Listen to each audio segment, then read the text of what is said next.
The grandfather clock in the Whitmore mansion's foyer struck 7 with its usual mournful chime, each reverberation echoing through the cavernous halls like a ghostly reminder of time's relentless march. Victoria Whitmore sat alone at the head of the 16-foot mahogany dining table, the same table that had once hosted governors and CEOs during her late husband Robert's lifetime. Now, only one place setting remained: the Limoges china with its delicate gold trim, the Waterford crystal goblet filled with a Bordeaux that had long since lost its flavor, and the sterling silver utensils that felt heavier in her hands with each passing year. 72 years old and worth nearly $300 million, Victoria had become a ghost in her own home. The staff moved quietly around her, the housekeeper Carmen polishing the already gleaming silver, the groundskeeper trimming hedges that no one admired, the chef preparing meals that no one shared. 3 years had passed since Robert's heart had given out during a board meeting. 3 years since Victoria had stopped living and merely existed. Tonight, however, something was different. 8-year-old Kevin Morales, Carmen's son, hovered in the arched doorway between the dining room and the kitchen, his dark eyes wide with curiosity. Normally he stayed in the staff quarters during dinner service,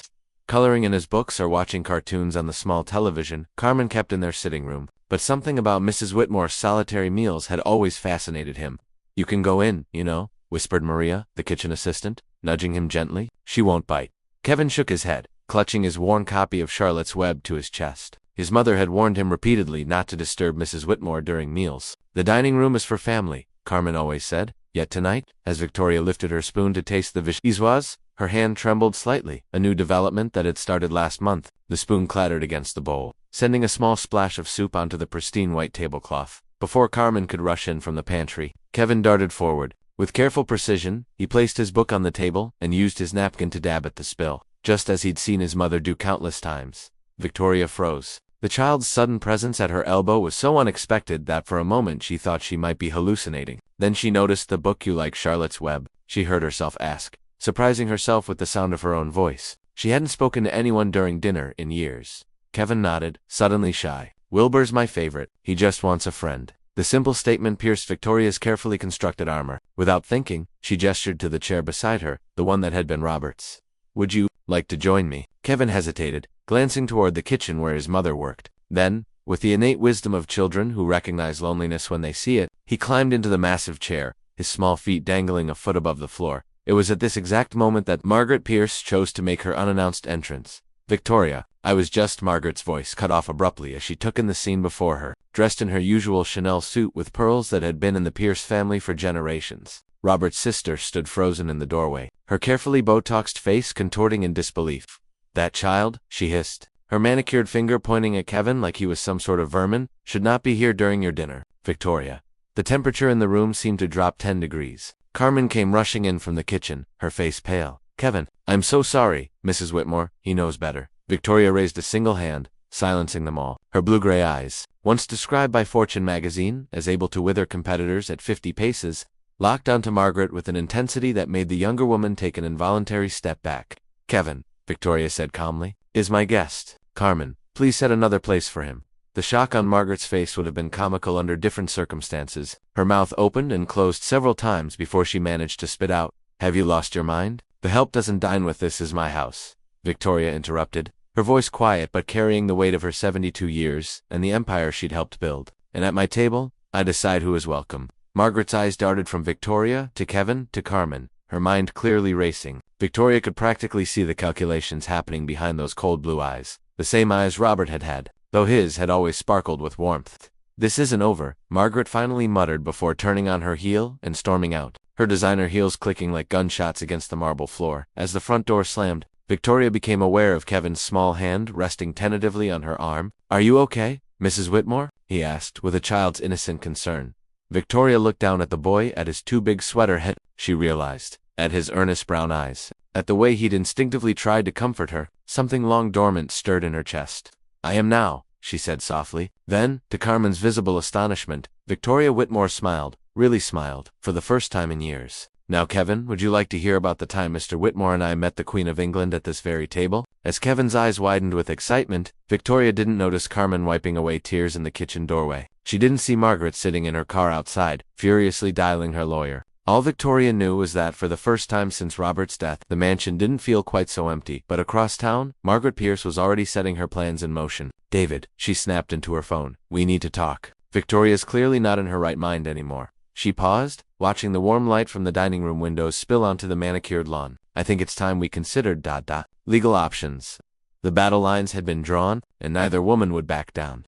The grandfather clock in Margaret Pierce's penthouse apartment struck midnight as she paced the length of her imported Persian rug, her silk robe fluttering behind her like the wings of an agitated bird. The scene from earlier that evening played on a loop in her mind, that boy sitting in Robert's chair, his small hands clumsily handling Whitmore family silverware, his laughter echoing through the dining room, like some sort of grotesque parody of family. Margaret's fingers trembled as she poured herself a third glass of bourbon, the ice cubes clinking like wind chimes in the oppressive silence. The amber liquid did nothing to dull the white-hot rage burning in her chest. She reached for the framed photo on her mantel, her and Robert at the Yale-Harvard game in 1985.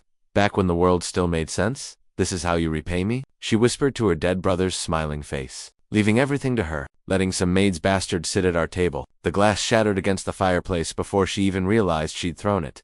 The lawyer's office. A conspiracy takes shape. David Wellington's law office smelled of lemon polish and desperation. The family attorney for 23 years, he'd seen the Whitmore fortune through mergers, acquisitions, and Robert's untimely death, but nothing had prepared him for the woman currently destroying his peace of mind. Margaret stormed in without knocking, her Prada heels leaving scuff marks on the polished oak floors. "We need to talk about Victoria," she announced. Slamming a manila folder onto his desk, David adjusted his bifocals and sighed. "Margaret, it's Aiden V. Did you know she's rewriting the will?" Margaret's voice was a venomous whisper. To include them, David's stomach dropped. He'd suspected as much after Victoria's unusual call last week, requesting updates to her estate plan. But seeing the proof in Margaret's shaking hands made it real. "She's clearly not in her right mind," Margaret continued, her manicured nails tapping against a photo of Kevin sitting at the Whitmore table, letting the help eat with her, giving them gifts. "That's not the Victoria we know." David massaged his temples. "Grief affects people differently, Margaret, and legally, we can have her declared incompetent." Margaret's smile was all teeth. "I've done my research. If we can prove she's being manipulated into changing her will, a judge will appoint a conservator." She leaned forward, her Chanel No. 5 overwhelming David's personal space. "Me, the doctor's dirty deed." Harrison Mitchell's office reeked of antiseptic and moral flexibility. The psychiatrist, with a tan that screamed Bermuda tax haven, leaned back in his leather chair as Margaret laid out her proposal. $45,000 in cash, she said, sliding an envelope across his desk. "All I need is a diagnosis of early dementia, maybe undue influence from the housekeeper." Mitchell's fingers lingered on the envelope. He'd lost his medical license in 2 other states for similar schemes, but Margaret didn't need to know that. His gambling debts to certain unsavory individuals, however, made this offer particularly ... compelling. A 72-hour psychiatric hold would suffice, he mused, already mentally spending the money. Once she's in the system, contesting the will becomes much easier. Margaret's smile was razor. "Exactly." As she stood to leave, Mitchell added, "Of course, I'll need to examine her first. Make it look legitimate."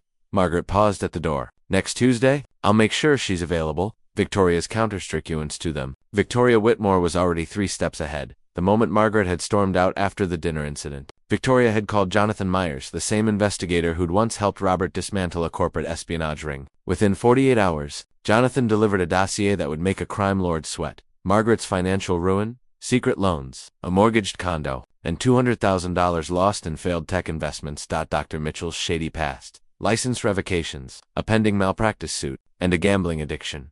David's dirty hands, emails discussing legal strategies to challenge Victoria's will. Sent from his private account. Victoria's lips curled as she reviewed the evidence in her private study, the firelight casting long shadows across the damning documents. "Margaret always did underestimate me." Across the room, Kevin looked up from his coloring book. "Mrs. Whitmore, are you okay?" Victoria's expression softened. "I will be, dear. Now, tell me about this drawing you're working on." The whistleblower dusting the library shelves froze when she overheard Margaret on the phone. "Once the doctors sedate her, we'll have David file the paperwork." Her blood ran cold. That night, as she tucked Kevin into bed, her hands shook. "Mama, what's wrong?" he asked, sensing her fear. "Nothing, mi corazón," she lied, kissing his forehead. But the next morning, she knocked on Victoria's study door. "Señora, I think they're planning to lock you away." Victoria listened, her face unreadable. Then she picked up her phone. "Patricia. It's time." Patricia Coleman, a razor-sharp estate attorney, arrived within the hour. "We'll bury them," she promised, reviewing the evidence. "Conspiracy to commit fraud carries a 10-year sentence. The trap is," said Jonathan's piece de resistance came 3 days later. Hidden camera footage of Margaret handing Dr. Mitchell the cash-stuffed envelope in a parking garage. Audio's crystal clear, Jonathan said, grinning. "She even mentions the will by name." Victoria allowed herself a rare smile. "Let them come. The showdown. Margaret arrived at the mansion with Dr. Mitchell and 2 bewildered paramedics in tow. "Victoria," she announced, "it's time you got the help you need." Victoria, seated calmly in the parlor with Kevin coloring beside her, didn't even look up. "Play it, Jonathan." The recording that echoed through the room was Margaret's voice, crisp and damning. "Once she's committed, we'll control the estate. The kid and his mother will be out on the street." Margaret's face drained of color. "That's you can't legal in this state. When recording criminal conspiracies," Patricia interjected, stepping forward with a stack of subpoenas. "Dr. Mitchell, your medical board will be thrilled to hear your thoughts on diagnosis for cash." The paramedics backed away as the police entered, handcuffs gleaming. Margaret's scream of rage was still echoing when the door slammed shut behind her. Epilogue, the aftermath. In the end, Margaret received 3 years for fraud and conspiracy. Dr. Mitchell lost his license permanently. David Wellington was disbarred, and Victoria, she sat at her dining table now, set for 3, listening to Kevin's laughter fill the once silent halls. Money, she thought, watching Carmen beam as Kevin showed off his school project, could never buy this. The morning of the confrontation dawned gray and heavy, the kind of oppressive weather that seemed to press down on the Whitmore mansion's gabled roofs. Victoria stood at her bedroom window, watching the first raindrops streak the glass like tears. She'd slept little, her mind turning over every possible outcome of today's meeting. The dossier Jonathan had compiled lay open on her writing desk's photographs, bank statements, and most damning of all, the audio recording of Margaret bribing Dr. Mitchell. Downstairs, Carmen moved quietly through the breakfast preparations, her usual morning routine now laced with tension. She'd polished the silver coffee service 3 times already, her hands shaking slightly each time she remembered Margaret's venomous threats. "Mrs. Whitmore?" Carmen called up the grand staircase. Should I keep Kevin home from school today?" Victoria turned from the window, her silk robe whispering against the hardwood floors. "No, Carmen. Let him go as usual." She descended the stairs with deliberate calm, though her knuckles whitened on the banister. "But perhaps ask Maria to walk him today, instead of you." The unspoken understanding passed between them. Whatever happened this morning, Carmen needed to be present. The calm before the storm. At precisely 9:15 a.m., the doorbell rang with the same 3-note chime that had announced guests for 40 years. Victoria sat in the drawing room, her posture erect in Robert's favored wingback chair, her hands folded neatly in her lap. She'd chosen her outfit carefully, a navy St. John suit with her grandmother's pearls, the uniform of a woman not to be with. Carmen opened the door to reveal Margaret Pierce, flanked by David Wellington and Dr. Mitchell. Behind them stood 2 paramedics, shifting from foot to foot, their stretcher conspicuously positioned at the ready. "Victoria," Margaret announced without preamble, stepping into the foyer with the air of someone expecting immediate capitulation. "We're here to come in." "Margaret," Victoria interrupted, her voice carrying the quiet authority of someone who'd commanded boardrooms for decades. "I've been expecting you." The procession filed into the drawing room, Dr. Mitchell avoiding eye contact while David clutched his briefcase like a lifeline. Margaret's gaze immediately landed on the tea service arranged on the low table, 3 cups, not 5. "I see you didn't bother preparing for our guests." Margaret sniffed, gesturing to the paramedics. Victoria smiled thinly. "Oh, I've prepared quite thoroughly." The trap springs. Margaret launched into her rehearsed speech about concern for Victoria's mental state, her hands fluttering dramatically as she cited bizarre behavior and financial irresponsibility. Dr. Mitchell nodded along, occasionally interjecting with medical jargon that sounded impressive but meant nothing. Victoria let them talk, her expression unreadable. When Margaret finally paused for breath, Victoria reached for the silver bell on the table and rang it once. The study door opened, and Jonathan Myers emerged, holding a sleek digital recorder. Without a word, he pressed play. Margaret's own voice filled the room, crisp and unmistakable. "Once she's committed for evaluation, we can freeze her assets. The changes to the will favoring those people will be invalidated." A beat of stunned silence, then chaos erupted.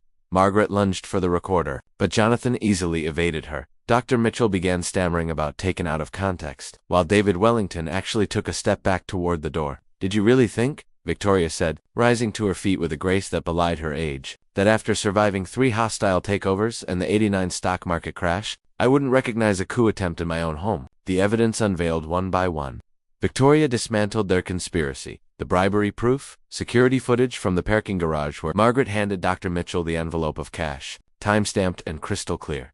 The financial motive, bank records showing Margaret's desperate liquidity crisis, including a second mortgage taken out just last week. The legal blow, Patricia Coleman, entering with a court injunction against any attempts to declare Victoria incompetent, signed by a judge who happened to be Robert's old Princeton roommate. Margaret's face contorted through stages of shock, rage, and finally, fear. You can't prove." "Oh, but I can." Victoria nodded to Jonathan, who produced one final document, a notarized letter from Robert, written 6 months before his death. "To whom it may concern," Victoria read aloud, If my sister Margaret ever attempts to interfere with Victoria's control of our estate, she is to be immediately disinherited from all trusts and holdings.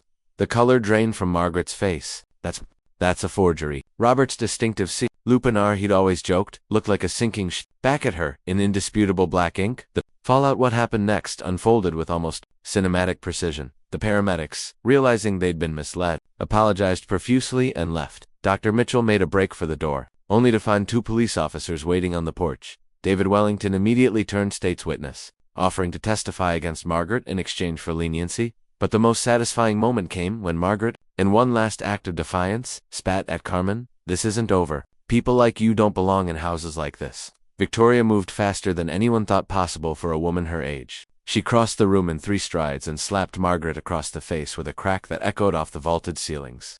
"Get out of my home." The aftermath in the weeks that followed, legal consequences. Margaret was charged with conspiracy to commit fraud, sentenced to 18 months reduced for good behavior. Dr. Mitchell lost his medical license and faced criminal prosecution. David Wellington was disbarred but avoided jail time by cooperating with investigators. Financial wins. Victoria liquidated Margaret's remaining assets to pay legal fees, leaving her sister-in-law virtually penniless. She established a $5 million trust fund for Kevin's education. Personal transformations. Carmen was promoted to household manager with a 6-figure salary. Kevin started at an elite private school where he thrived academically. Victoria, for the first time since Robert's death, began hosting small dinner parties again with Carmen and Kevin always seated beside her. Epilogue. 1 year later, the Whitmore mansion glowed with warmth on Christmas Eve, its windows alive with light and laughter. In the dining room where it had all begun, Victoria sat at the head of a table now set for 12. Kevin, now 9, proudly showed off his Strata report card to Aunt Victoria while Carmen beamed from her seat of honor. Even Jonathan Myers was there, awkwardly accepting a glass of eggnog from the new housemaid. Outside, snow began to fall, blanketing the grounds in pristine white. Somewhere in a modest apartment across town, Margaret Pierce sat alone with a microwave dinner and a bottle of cheap wine, watching the weather report. Inside the mansion, Victoria raised her glass. "To family," she said, her eyes meeting Carmen's and then Kevin's. "To family," they echoed back. And in that moment, the grandfather clock in the hall struck midnight, its chimes no longer more, but joyful, marking not just the passage of time, but the beginning of something new.